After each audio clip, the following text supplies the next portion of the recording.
Assalamu alaikum wa rahmatullahi wa barakatuh, chers frères et sœurs. Bienvenue sur notre chaîne, où nous explorons les magnifiques signes d'Allah dans la création et découvrons la sagesse divine cachée dans le monde qui nous entoure. Je prie qu'Allah subhanahu wa ta'ala vous bénisse, vous et vos familles, avec la santé, le bonheur et la guidance en ce jour béni. Aujourd'hui, je souhaite partager avec vous quelque chose qui changera totalement votre vision de l'élément le plus essentiel de la vie.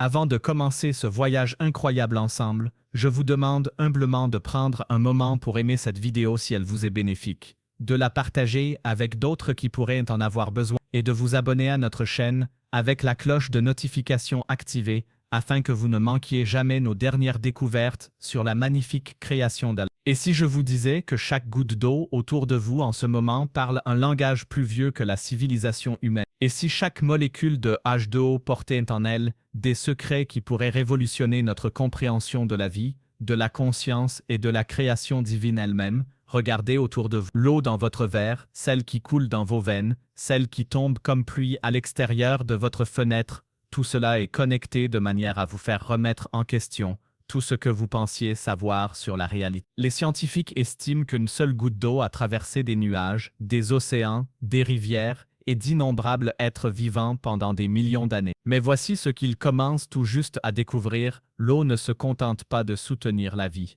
Elle semble avoir une mémoire, une conscience et une connexion directe au domaine divin qui transcende notre compréhension physique. Dans le Saint-Coran, Allah subhanahu wa ta'ala révèle: Et nous avons fait de l'eau chaque chose vivante. Ne croiront-ils donc pas? Ce n'est pas seulement de la poésie. C'est une vérité fondamentale sur la nature même de l'existence. Mais pourquoi l'eau? Pourquoi le Créateur de toutes choses a-t-il choisi ce composé apparemment simple comme fondement de toute vie? La réponse vous choquera. La physique quantique moderne découvre ce que les savants islamiques savent depuis plus de 100 ans.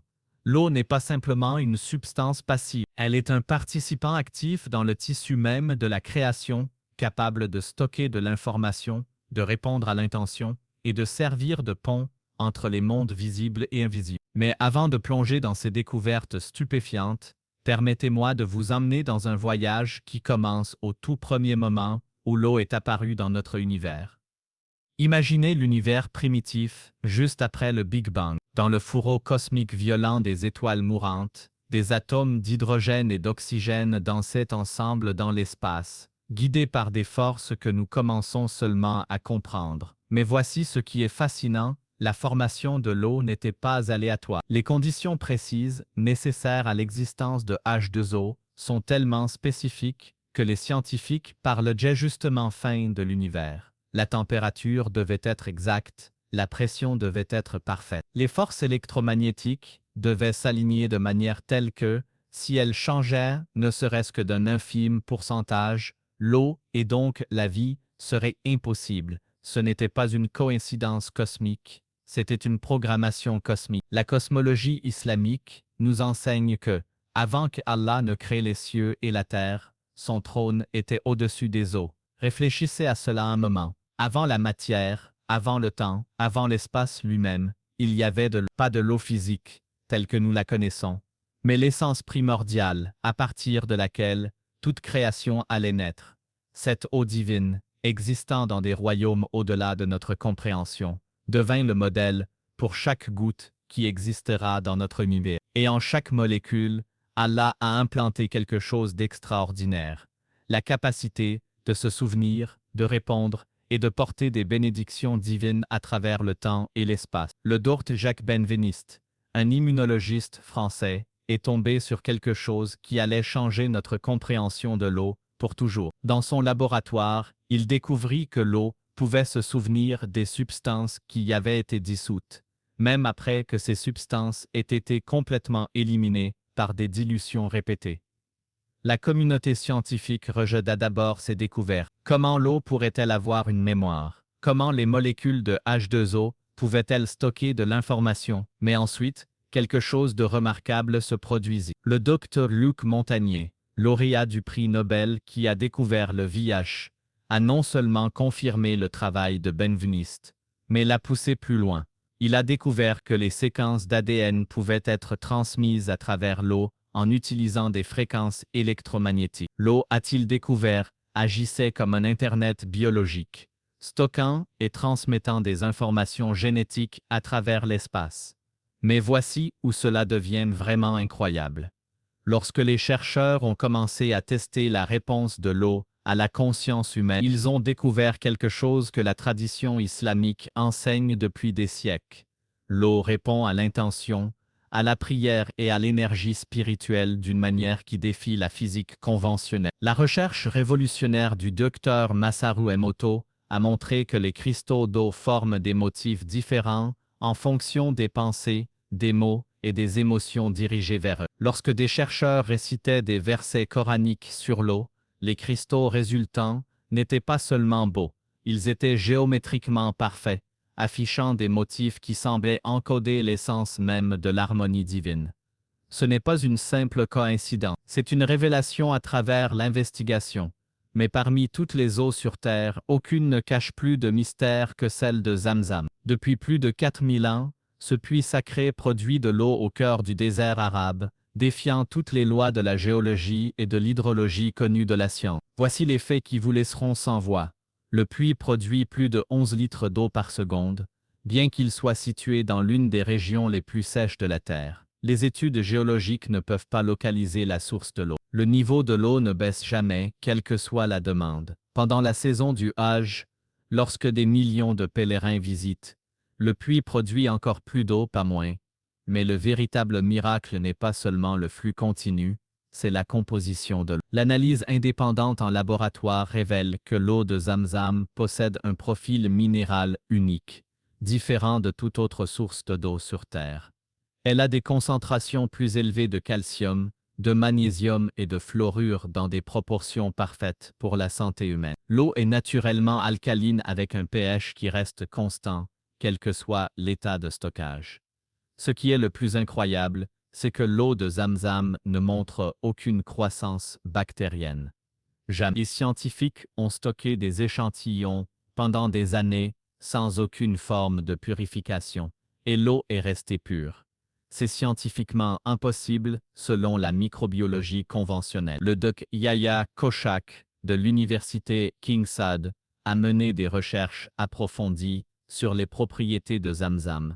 Ces découvertes furent révolutionnaires. La structure moléculaire de l'eau de Zamzam est différente de celle de l'eau ordinaire. Sous l'analyse de résonance magnétique nucléaire, l'eau de Zamzam présente des signatures spectrales uniques qui suggèrent une disposition différente des liaisons hydrogènes. Mais peut-être le plus remarquable, c'est que lorsque les chercheurs exposèrent l'eau de Zamzam à diverses formes de contamination, bactéries, virus, polluants chimiques, l'eau se purifia d'elle-même, pas lentement, pas partiellement, mais complètement et instantanément. Ce n'est pas simplement miraculeux, c'est un défi direct à notre compréhension de la physique, de la chimie et de la biologie. Le prophète Mohammed, paix et bénédiction sur lui, a révélé quelque chose que la physique quantique moderne commence juste à comprendre: l'existence de connexions entre des royaumes éloignés qui transcendent l'espace et le temps. Lors de son voyage nocturne, le prophète vit Sidrat al-Muntaha, l'arbre de la limite extrême, situé près du trône d'Allah. Depuis les racines de cet arbre céleste, il observa 4 rivières s'écouler. 2 rivières cachées traversant le paradis, et 2 rivières manifestes atteignant la terre, le Nil et l'Euphrate. Pendant des siècles, les savants islamiques ont médité sur cette révélation. Comment des rivières, provenant d'un royaume spirituel, peuvent-elles se manifester dans notre monde physique? Comment l'eau peut-elle voyager, depuis des dimensions au-delà de l'espace-temps, pour couler à travers des paysages terrestres? Aujourd'hui, les physiciens quantiques décrivent des phénomènes appelés trous de verre et intrications quantiques qui permettent des connexions instantanées à travers de vastes distances. Einstein appela cela une action effrayante à distance. Mais pour les croyants, c'est simplement une autre confirmation de la vérité divine, révélée. Le Nil et l'Euphrate ne sont pas des rivières ordinaires, ce sont des tunnels quantiques, portant des bénédictions divines, des plus hauts cieux directement vers notre domaine terrestre. Chaque goutte contient une programmation du paradis lui-même, nourrissant non seulement les corps, mais aussi les âmes. Les études récentes sur ces rivières révèlent quelque chose d'extraordinaire. Malgré la pollution, la contamination industrielle et la dégradation de l'environnement, les deux rivières maintiennent des propriétés uniques que les scientifiques peinent à expliquer. L'imagerie satellitaire montre que leurs sources d'eau présentent des anomalies électromagnétiques qui ne correspondent à aucun autre système fluvial sur Terre. À travers l'histoire, l'humanité a recherché la légendaire fontaine de jouvence. Une eau qui accorde la vie éternelle et la vitalité perpétuelle. Ce que la plupart des gens ne réalisent pas, c'est que la tradition islamique parle précisément de cette eau. Et ce n'est pas juste une légende. Le prophète Khidir, paix sur lui selon les enseignements islamiques, a découvert le puits de la vie et a atteint l'immortalité grâce à ses eaux. Il reste vivant à ce jour, apparaissant à ceux qui en ont besoin à travers le monde, soutenu par l'eau divine qui transcende les lois normales du vieillissement et de la mort. Mais voici ce qui est fascinant. La recherche moderne sur la longévité découvre que la clé du vieillissement pourrait bien résider dans l'eau, plus précisément, dans l'eau à l'intérieur de nos cellules. Le docteur Gerald Pollack de l'Université de Washington a découvert que l'eau cellulaire existe dans une quatrième phase. Ni liquide, solide, ni gazeuse, mais ce qu'il appelle l'eau de la zone d'exclusion, où les étaux structurés forment des couches semblables à du gel dans nos cellules et semble être la clé de l'énergie cellulaire, de la santé et de la longévité. Lorsque les chercheurs ont étudié les centenaires, des personnes vivant plus de 100 ans, ils ont constaté que leur eau cellulaire maintenait cet état structuré bien mieux que les humains moyens. Leur eau était plus organisée, plus cohérente et plus énergétiquement active. Les textes anciens de diverses traditions décrivent des eaux qui maintiennent cet état structuré naturellement. Les habitants de Hunza, au Pakistan, connus pour leur longévité extraordinaire, boivent de l'eau provenant de ruisseaux glaciers qui, lorsqu'ils sont analysés, montrent les propriétés exactes de l'eau structurée. Et si les légendaires eaux de la jeunesse éternelle n'étaient pas mythiques, mais simplement des sources d'eau structurées naturelles qui ont depuis été perdues à cause du temps et des changements environnementaux. Peut-être la découverte la plus révolutionnaire sur l'eau concerne sa relation avec la conscience humaine. Des recherches récentes suggèrent que l'eau ne se contente pas de répondre à nos pensées. Elle pourrait en fait être le médium par lequel la conscience elle-même opère dans les systèmes biologiques. Le docteur Stuart Ameroff et Sir Roger Penrose ont proposé que la conscience émerge de processus quantiques dans les microtubules du cerveau, des structures principalement composées d'eau structurée. Leur théorie suggère que la conscience n'est pas produite par le cerveau, mais qu'elle est accessible à travers lui, utilisant l'eau comme interface quantique. Cela s'aligne remarquablement avec la compréhension islamique. Le Coran dit qu'Allah a fait de l'eau chaque chose vivante, et que les âmes humaines sont insufflées dans des êtres fondamentalement basés sur l'eau. Et si l'eau était littéralement la substance qui relie nos corps physiques à nos âmes spirituelles, les études sur la prière et la méditation montrent que ces pratiques modifient fondamentalement la structure de l'eau dans nos corps. Les scanners cérébraux de personnes engagées dans le dhikr, le rappel d'Allah montre une cohérence accrue dans l'activité neuronale, et cette cohérence est directement corrélée avec des changements dans la structure de l'eau cellulaire. Lorsque nous nous souvenons d'Allah, lorsque nous récitons le Coran, lorsque nous pratiquons l'adoration, nous ne faisons pas seulement des exercices spirituels, nous restructurons littéralement l'eau qui compose 70% de notre corps, l'alignant avec des fréquences et des motifs divins. Depuis plus de 500 ans, la tradition islamique reconnaît le pouvoir de combiner la récitation coranique avec l'eau pour la guérison. Cette pratique, connue sous le nom de ruqya, consiste à réciter des versets spécifiques sur de l'eau, puis à la consommer ou à l'appliquer pour la guérison physique et spirituelle. Les recherches modernes valident maintenant ce que les croyants ont toujours su. Lorsque l'eau est exposée à la récitation coranique, plusieurs changements mesurables se produisent. Les propriétés électromagnétiques changent de manière à améliorer la biodisponibilité de l'eau.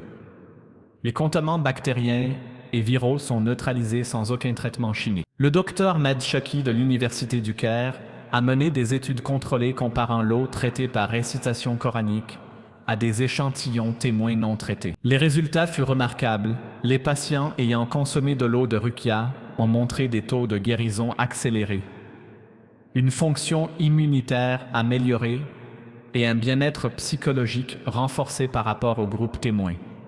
Mais le mécanisme n'est pas seulement psychologique. L'analyse spectroscopique a révélé que la récitation coranique crée des motifs vibratoires spécifiques dans l'eau qui s'alignent avec les fréquences naturelles du fonctionnement cellulaire. La langue arabe, lorsqu'elle est récitée avec le tajwid approprié, génère des fréquences acoustiques qui reprogramment littéralement l'eau au niveau moléculaire. Parmi les récits les plus extraordinaires de l'histoire islamique figurent les guérisons miraculeuses accomplies par le prophète Mohammed, paix et bénédiction sur lui, en utilisant sa salive bénie mélangée à de l'eau. Lorsque Hazrat Ali souffrait de douleurs oculaires sévères lors d'une bataille, le prophète appliqua sa salive et la guérison fut instantanée et complète.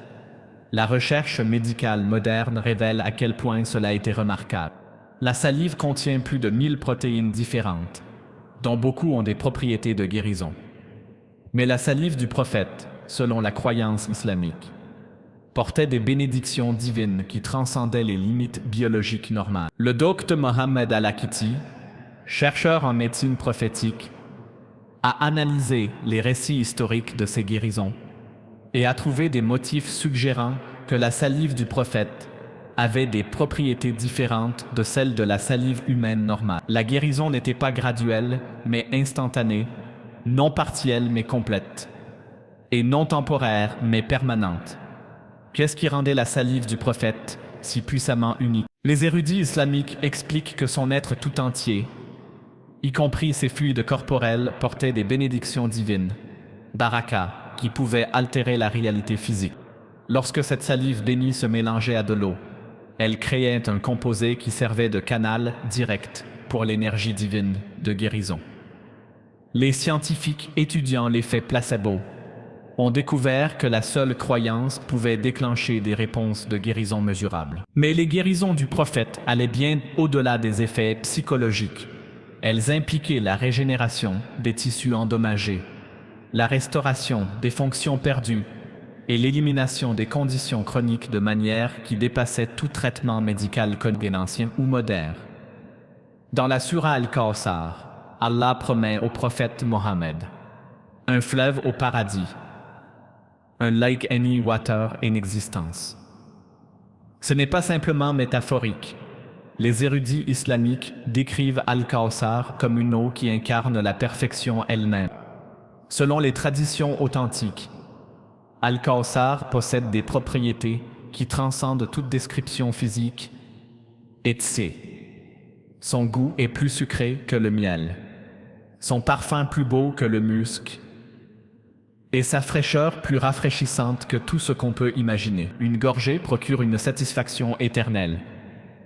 Aucune soif ne reviendra jamais.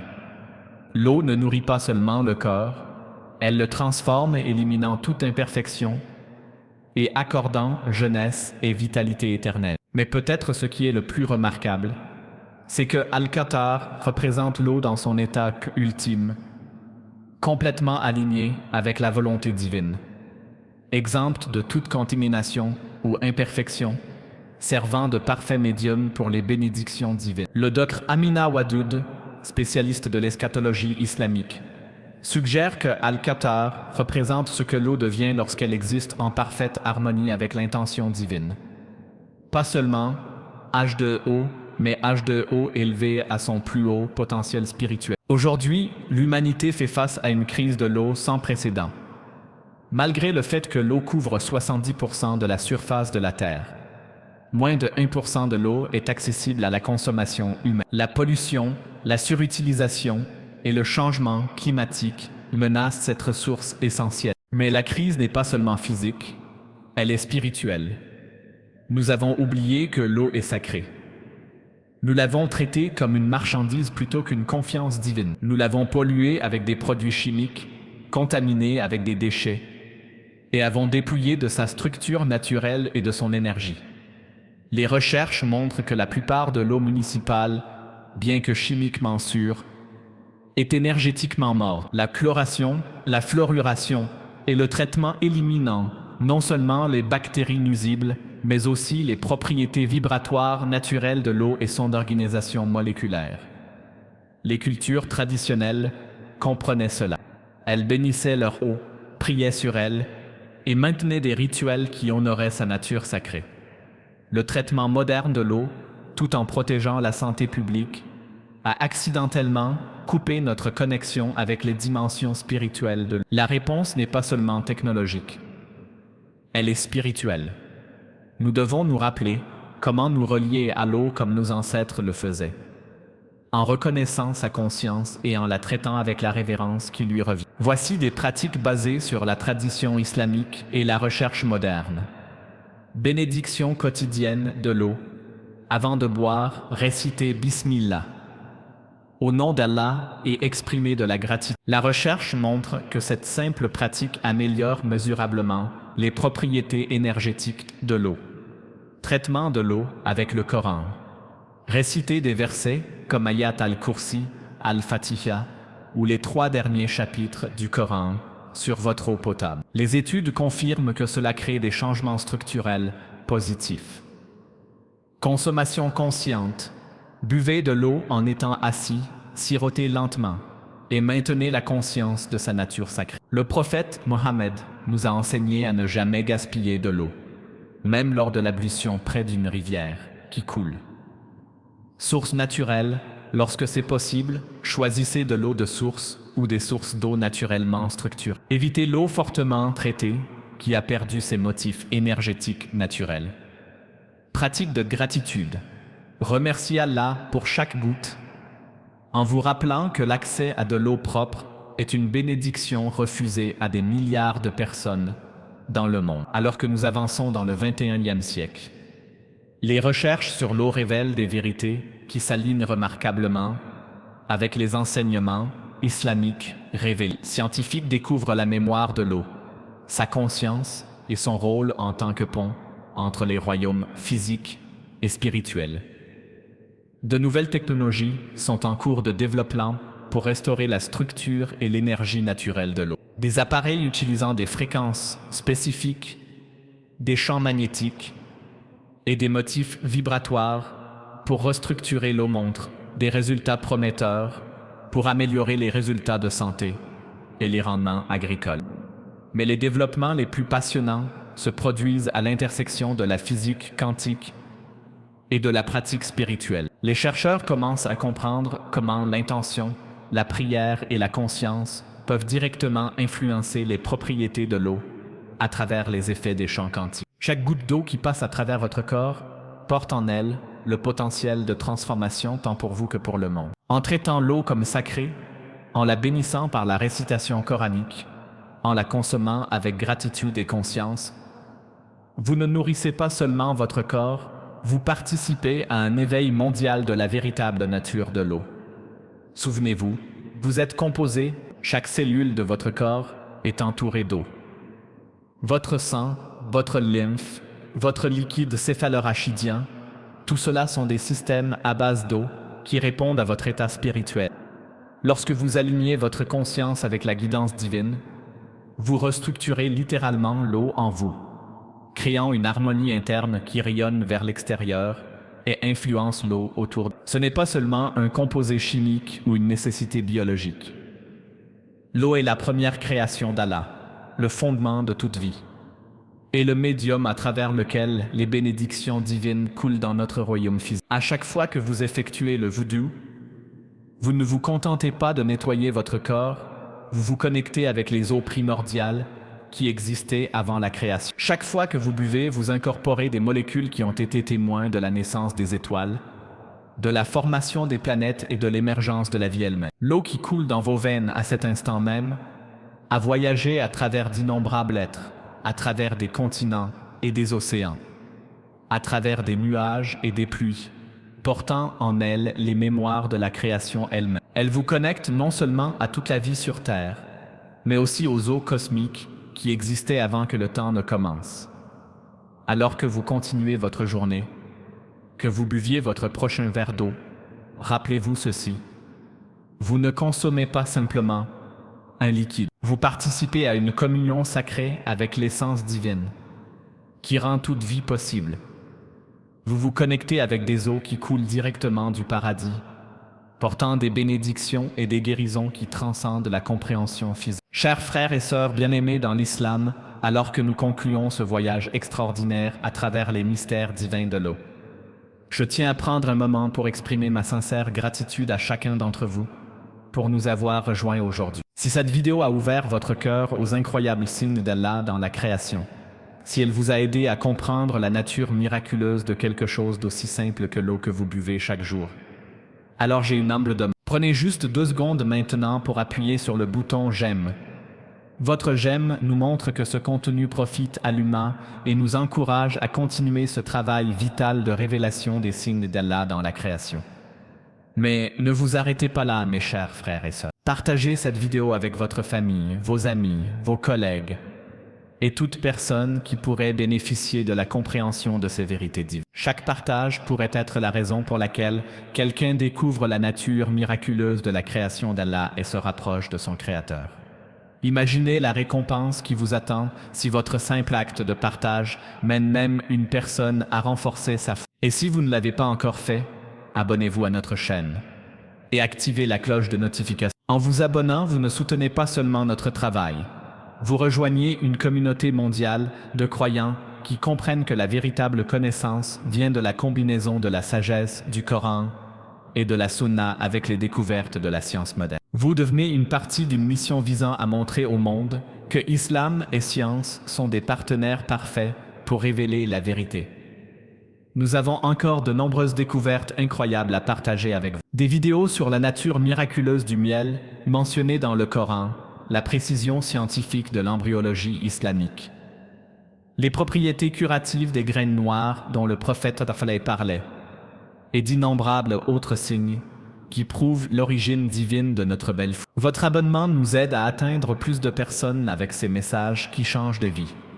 Votre engagement aide l'algorithme de YouTube à montrer notre contenu à ceux qui en ont le plus besoin. Votre soutien nous aide à continuer à produire du contenu de haute qualité qui comble le fossé entre la sagesse islamique et la découverte scientifique.